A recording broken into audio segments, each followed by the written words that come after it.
Hello friends, मैं नीलम फिर आपको पढ़ाने आई हूँ अकाउंट्स। हम पढ़ रहे थे accounting term principle standard and basis और मैं अभी आपको पढ़ा रही हूँ अकाउंटिंग प्रिंसिपल, जिसमें से 3 प्रिंसिपल जो मैंने आपको पिछले वीडियो में पढ़ाया। अगर आपको जानना हो तो आप देख सकते हैं।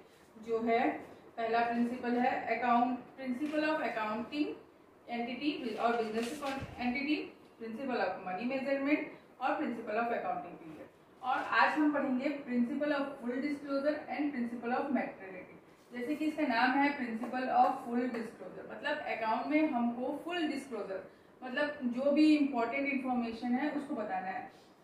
उसे कहा जाता है the principal of full disclosure stresses on the importance of providing accurate, full and reliable information and data in financial statement which is the material interest of the user who uses it. मतलब जो accounting statement है ना, वो ऐसा होना चाहिए, वो full disclosure में स्ट्रेस आता है, मतलब कि पूरा एक्यूरेट, फुल और रिलायबल इंफॉर्मेशन या डाटा फाइनेंशियल स्टेटमेंट में दिया जाना चाहिए जो किसी के मटेरियल इंटरेस्ट मतलब इम्पोर्टेंट, वो जो इन्फॉर्मेशन है वो इम्पोर्टेंट है किसी भी यूजर के लिए, जो उस अकाउंट्स को यूज करता है उसके इंटरेस्ट के लिए वो डाटा इम्पोर्टेंट है। तो हमें पूरा फुल डिस्क्लोजर देना है अकाउंट्स में, ताकि जो यूजर है उसका कुछ उसे पूरी तरह अकाउंट बिजनेस के अकाउंट्स के बारे में पता चलेगा। इसको और इम्पोर्टेंस लीगली भी बहुत इम्पोर्टेंट मिला है। कंपनी एक्ट, जब कंपनी एक्ट पास हुआ 1913 में, उसमें उसका प्रिपरेशन ऑफ फाइनेंशियल स्टेटमेंट का एक प्रेस्क्राइब फॉर्मेट दिया गया कि इसी फॉर्मेट में हमको फाइनेंशियल स्टेटमेंट बनाना है। तो उससे फुल डिस्क्लोजर पे बहुत स्ट्रेस दिया गया है।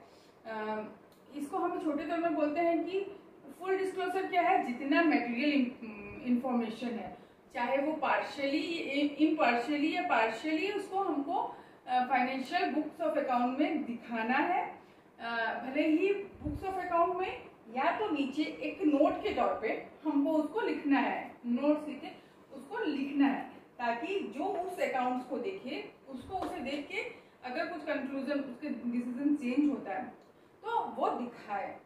ये नहीं कि हम उसको इमटेरियल इंफॉर्मेशन, मटेरियल होना चाहिए, मतलब वो इम्पोर्टेंस होना चाहिए यूजर के लिए जो उस अकाउंट्स को यूज करता है, जैसे क्रेडिटर, इन्वेस्टर, उन सब के लिए उस इंफॉर्मेशन का यूज होना चाहिए। तो हमें सब उस अकाउंट्स में फुल डिस्क्लोजर होना चाहिए हमारे इस इंफॉर्मेशन का, क्योंकि फाइनेंशियल स्टेटमेंट खाली फाइनेंशियल स्टेटमेंट में दिखाना जरूरी है, तो क्योंकि हम सब कुछ फाइनेंशियल स्टेटमेंट में नहीं दिखा सकते, तो नीचे फुट नोट्स में हम कुछ इंफॉर्मेशन बताते हैं जिससे कि उसको कंक्लूजन में आ सके कि उसे क्या इंफॉर्मेशन लेना। जैसे कि एग्जांपल हम यहाँ लिख देंगे, फुट नोट में बताएंगे कौन सा मेथड ऑफ क्लोजिंग स्टॉक हम अपना रहे हैं। कॉस्ट प्राइस में क्लोजिंग स्टॉक दिखा रहे हैं, मार्केट प्राइस में दिखा रहे हैं कि सेल्स प्राइस में दिखा रहे हैं, तो वो नीचे मेंशन करेंगे closing stock valued in cost price, या मार्केट वैल्यू ऑफ इन्वेस्टमेंट, जो इन्वेस्टमेंट जो इसमें दिखा है उसका आज के डेट में क्या वैल्यू है वो हम फुटनोट्स में लिख सकते हैं। या कोई और कंटिंजेंट लायबिलिटी है जो भी 1 ईयर, लेकिन हो सकता है अगर कोई सिचुएशन है तो कंटिंजेंट लायबिलिटी बोल के फुटनोट्स में लिख सकते हैं। या फिर या कोई एक्यूमुलेटेड डेप्रिसिएशन है प्रॉपर्टी का तो वो लिख सकते हैं हम नीचे।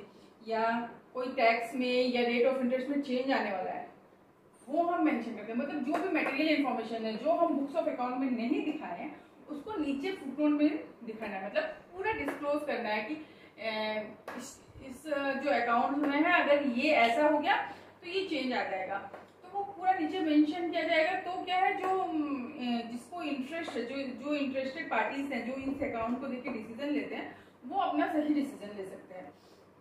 लेकिन ये मतलब नहीं फुल डिस्क्रिप्शन, मतलब कि अगर हमको जो जो इन्फॉर्मेशन चाहिए सारा अकाउंट्स में होगा, वो तो पॉसिबल नहीं कि हम सब चीज लिख सकते हैं। तो जो सफिशिएंट इन्फॉर्मेशन हो चाहिए, मतलब इतना सफिशिएंट इन्फॉर्मेशन होना चाहिए जिससे कि यूजर कुछ डिसीजन ले सके और वो इम्पोर्टेंट होना चाहिए। आलतू फालतू कुछ भी इन्फॉर्मेशन अगर डाल दिए तो बहुत बेकार हो जाएगा, फिर तो और मुश्किल हो जाएगा डिसीजन लेना। तो इम्पोर्टेंट मटेरियल इंफॉर्मेशन अकाउंट्स में पूरा फुल नहीं होना चाहिए, या तो वो उस अकाउंट्स में होना चाहिए। अगर अकाउंट्स में मेंशन नहीं कर सकते तो नीचे हम फुटनोट्स अकाउंट्स के नीचे, पीएल अकाउंट के नीचे या बैलेंस शीट के नीचे फुटनोट की तरह दिखा सकते हैं। दूसरा है प्रिंसिपल ऑफ मेटेरियलिटी। ये क्या है? प्रिंसिपल ऑफ मेटेरियलिटी क्या है? जितना भी सिग्निफिकेंट इंफॉर्मेशन या रिलेवेंट इंफॉर्मेशन है उसको हमको बुक्स ऑफ अकाउंट में दिखाना है, और जो इनसिग्निफिकेंट है उनको नहीं, मतलब इनसिग्निफिकेंट जिनका कुछ इंपॉर्टेंस नहीं है वो नहीं डिस्क्लोज करना है, लेकिन जो इंफॉर्मेशन इंपॉर्टेंट है बिजनेस पॉइंट ऑफ व्यू से उनको हमको बुक्स ऑफ अकाउंट में दिखाना है। इनसिग्निफिकेंट इंफॉर्मेशन को हमको नहीं दिखाना, जो मतलब जो इसको यूज कर रहा है उसको कोई जरूरत नहीं है उस इंफॉर्मेशन का, उसको जरूरत नहीं है हमको बुक्स ऑफ अकाउंट में दिखाना। अमेरिकन अकाउंटिंग एसोसिएशन के तरफ से प्रिंसिपल ऑफ मटेरियलिटी का एक डेफिनेशन है, an item should be regarded as material if there is reason to believe that the knowledge of it would influence the decision of informed investor। इसका मतलब क्या है? एक आइटम को मटेरियल माना जाएगा अगर जो वो इंफॉर्मेशन है उसको ये बिलीव किया जाए कि उसका नॉलेज से जो डिसीजन है, जो इसको यूज करते हैं मटेरियल, जो इन्फॉर्म्ड इन्वेस्टर हैं जो इस अकाउंट को यूज करते हैं उनका डिसीजन को फर्क पड़ता है, तो उस इंफॉर्मेशन को मटेरियल बोला जाता है। तो ये प्रिंसिपल बोलता है कि खाली मटेरियल इंफॉर्मेशन को ही इसमें मेंशन करो, अनमटेरियल इम्पोर्टेंट इंफॉर्मेशन जो यूजर को यूज नहीं आएगा उसको बुक्स ऑफ अकाउंट में मेंशन नहीं किया जाए। जैसे कि हम लोन लिए हैं 3 लाख का, जिसमें 4 लाख का डिबेंचर कुछ मतलब वो रखते हैं ना, डिबेंचर रखे हैं 4 लाख का सिक्योरिटी की जैसे, तो हमको सिक्योरिटी कितना रखे हैं उससे कोई मतलब नहीं है, 3 लाख का लोन लिए वो इम्पोर्टेंट है, तो यहाँ पे लोन 3 लाख दिखाया जाएगा और कितना का हम सिक्योरिटी रखे उसको मेंशन करना जरूरी नहीं है। वैसे ही यहाँ पे स्टेशनरी का भी स्टॉक बचता है लास्ट में, तो वो स्टेशनरी बोल के एक हेड के अंदर पेन पेंसिल सब इंक्लूड होगा, अलग से पेन इतना रुपया का, पेंसिल इतना, बहुत कंफ्यूजन होता है, किसी को जरूरत नहीं है कितना का तुम्हारा पेन बचा है, कितना का, टोटल स्टेशनरी इतना का है, ये जानना जरूरी है। बाकी अलग अलग नहीं जरूरत तो अलग अलग अकाउंट नहीं बनाया जाएगा एक स्टेशनरी के। जैसे जो रिलेवेंट इंफॉर्मेशन है जो हमें काम आएगा वही हम उसमें मेंशन करेंगे, इमटेरियल इंफॉर्मेशन को बुक्स ऑफ अकाउंट में ना दिखाया जाए ताकि कंफ्यूजन पैदा ना हो और इन्वेस्टर को आसानी से कुछ भी अगर उनको डिसीजन लेना है तो वो ले सकें। तो आज हम पढ़े principal of full disclosure and principle of materiality. Principal of full disclosure होता है कि जो भी इंफॉर्मेशन है उसको फुल्ली इम्पोर्टेंट मटेरियल इंफॉर्मेशन को फुल्ली बुक्स ऑफ अकाउंट में दिखाया जाए या फिर नीचे फुटनोट्स के देकर दिखाया जाए। और प्रिंसिपल ऑफ मटेरियलिटी होता है कि जो इंफॉर्मेशन यूजर को इम्पोर्टेंट हो और उसके डिसीजन को इफेक्ट करता हो खाली उसको ही बुक्स ऑफ अकाउंट में दिखाया जाए। Thank you viewers. अगर आपको मेरा वीडियो पसंद आता है please like and subscribe, follow me.